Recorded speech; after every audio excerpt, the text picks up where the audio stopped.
Good morning. This is Don V with Truth Be Told, and we have a couple more news reports we'd like to bring out before you. Hope you enjoy these. Before we move to them, please remember to subscribe. 97% of the people who watch my videos are not subscribers. Only takes a moment and it's completely free. Subscribe and click the bell. Much appreciated. Without ado, let's go to the first story. This is the greatest threat to the United States since the Civil War. Speaker Newt Gingrich on today's radical Democrat Party. The Democrats in the 1800s created the Civil War by seceding from the Union in order to keep their institution of slavery. Republican President Abraham Lincoln threatened this institution, and so the Civil War began. Now the Democrats are at it again. Newt Gingrich was on FOX News Hannity show on Tuesday, and he shared about the seriousness of the corruption and communist elitist actions of the Democrat Party. This isn't about facts, this is about narrative. I'm going to shock you. I agree with the president. This is the greatest threat to the survival of freedom since the Civil War. Gingrich then accused Democrats of posing a threat to the republic. They're determined to use the power of the federal government, Gingrich said, of the Democrat Party. They're determined to destroy the American military by bringing wokeness in. They're determined to weaken the police while strengthening criminals. They're determined to use the Justice Department. They're determined to side with oligarchs in censoring Americans. Gingrich added, "I believe this is the greatest domestic threat to the United States has faced to freedom since the Civil War, and the threat is entirely in the Democratic Party. And it is a mortal threat, and if they get their way, you will see them steal everything they need to steal." Gingrich then went on to accuse Biden, Camel Toe Harris, and House Speaker Nancy Pelosi and Senate Majority Leader Chuck Schumer of corrupting the military and corrupting the entire system. They will do whatever they have to try to dominate us and to dominate all the American people and impose their radical values, the former speaker said. This is the greatest threat to the United States since the Civil War. Oh, appears to be a video here. In Delaware and far more accessible in your state of Georgia. Well, and you're certainly technically correct, but of course that's not what this is about. This isn't about facts. This is about a narrative, and I'm going to surprise you on two counts. First of all, I don't know how many people picked up on this, but we ought to start talking about Vice President Kinko Harris. Kinko's went out of business 13 years ago. I mean, this is a woman totally out of touch with reality. A lot of people worry about President Biden and his cognitive abilities. Well, you ought to watch her for a week. She literally cited Kinko's. Kinko's has not been in existence for 13 years. And I know that's a tricky thing if you're from California, but still, I think it tells you a lot about who they are. They don't know anything. Kinko's. They're not in touch with reality. They make it up as they go along. But I want to shock you. I agree with the president. This is the greatest threat to the survival of freedom since the Civil War. They are determined to use the power of the federal government. They're determined to destroy the American military by bringing wokeness in. They're determined to weaken the police while strengthening criminals. They're determined to use the Justice Department. They're determined to side with oligarchs in censoring Americans. I believe this is the greatest threat, domestic threat, not counting the Soviet Union or Nazi Germany, but the greatest domestic threat the United States has faced to freedom since the Civil War, and the threat is entirely in the Democratic Party. And it is a mortal threat, and if they get their way, if they can pass the Corrupt Politicians Act, you will see them steal everything they need to steal. It is amazing the rhetoric that they're using. Jim Crow 2.0, the worst since the Civil War. Do you think they're successful? We have about 30 seconds each. Mr. Attorney General, we'll start with you. No, I think that it's dangerous for the President of the United States to use that kind of rhetoric. He ran as someone who said he was going to be middle of the road, and instead he's putting this country on the highway to hell. As the Speaker just indicated, they are shredding the Constitution, and we need to stand up now because who knows when our liberties will be able to be saved again. The polls show, Mr. Speaker, you read a lot of polls in your many years, that this is an 80-20 issue here. This is not even close. People want these simple Sean, integrity measures put in place, and we need them. But here's the problem you've got. Freedom in Cuba is probably an 80-20 issue. That doesn't mean the Cuban government won't shoot enough people to slow it down. Freedom in Venezuela is probably a 90-10 issue.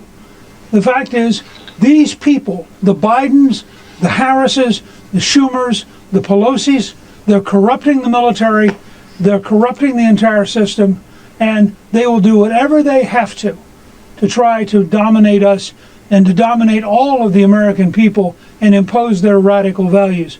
This is the greatest threat to the United States since the Civil War. That's scary, Mr. Speaker, especially with your knowledge of history. Thank you. It is. Mr. Attorney General, good luck in your Senate race. We're following that very closely against Mark Kelly out in Arizona. Well, they can call Slow Joe whatever they want, but I know one thing for sure. He's definitely not mine. And I can't say that word. So moving on to the next one. On the red state, it says, DC's definition of patent quality. How much easier can we make it to steal patents? Imagine you are an inventor. You expend on your efforts years of time and toil and lots of dollars, yours and borrowed.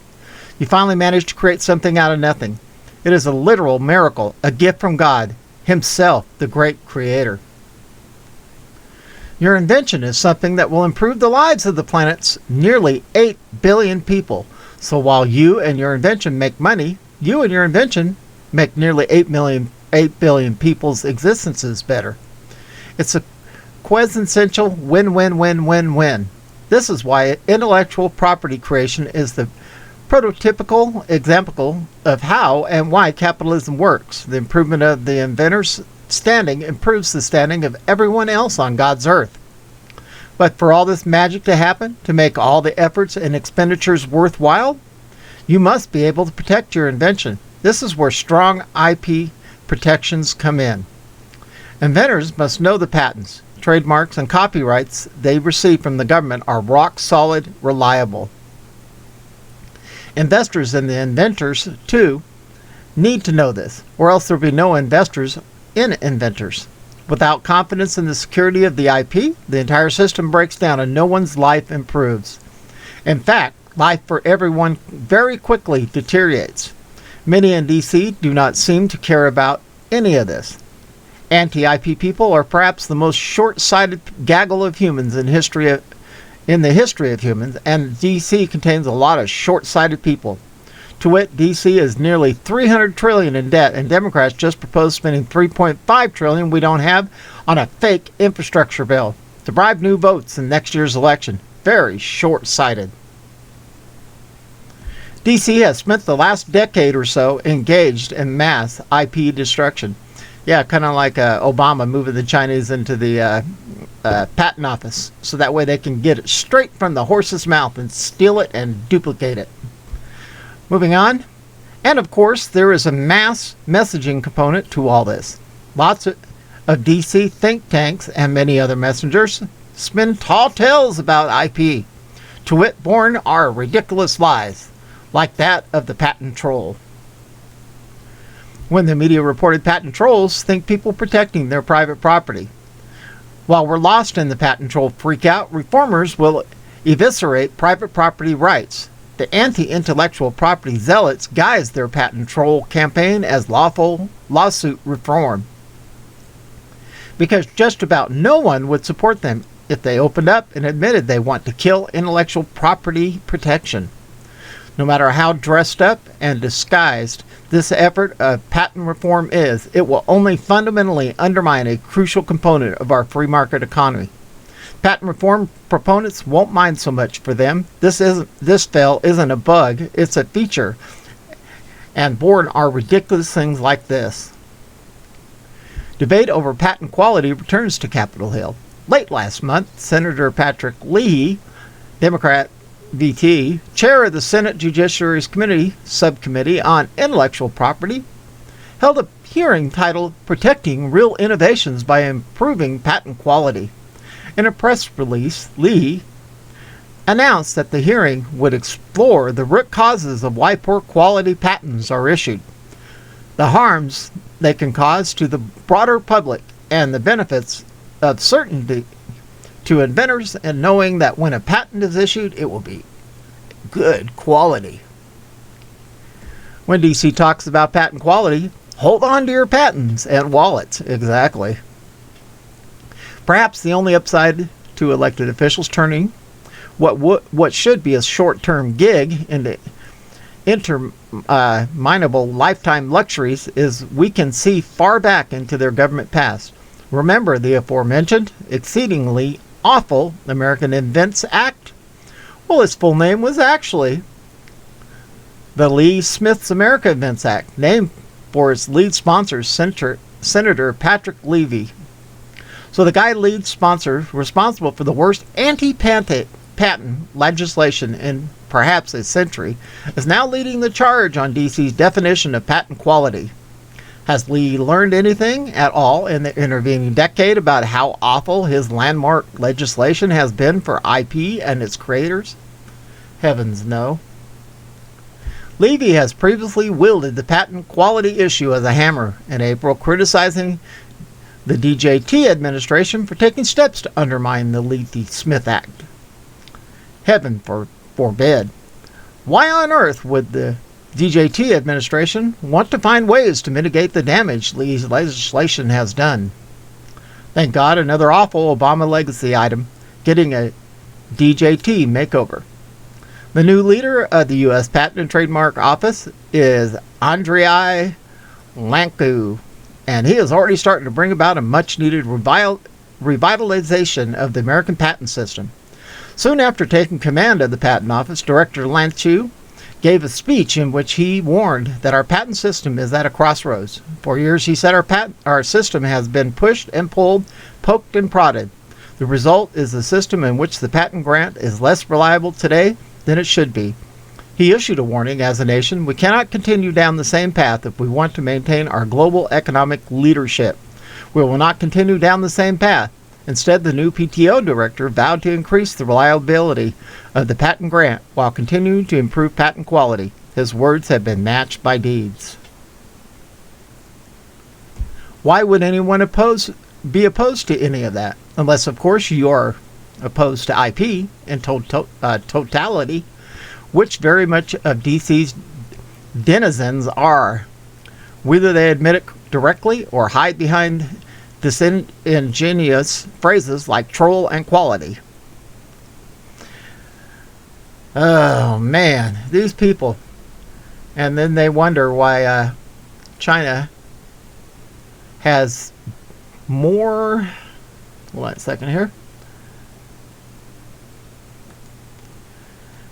has more advanced technology and a lot of things than we do. Why? Because we got the communists in other countries helping them out, but they're stealing all our technology just as fast as it comes in, and then they use our own technology against us.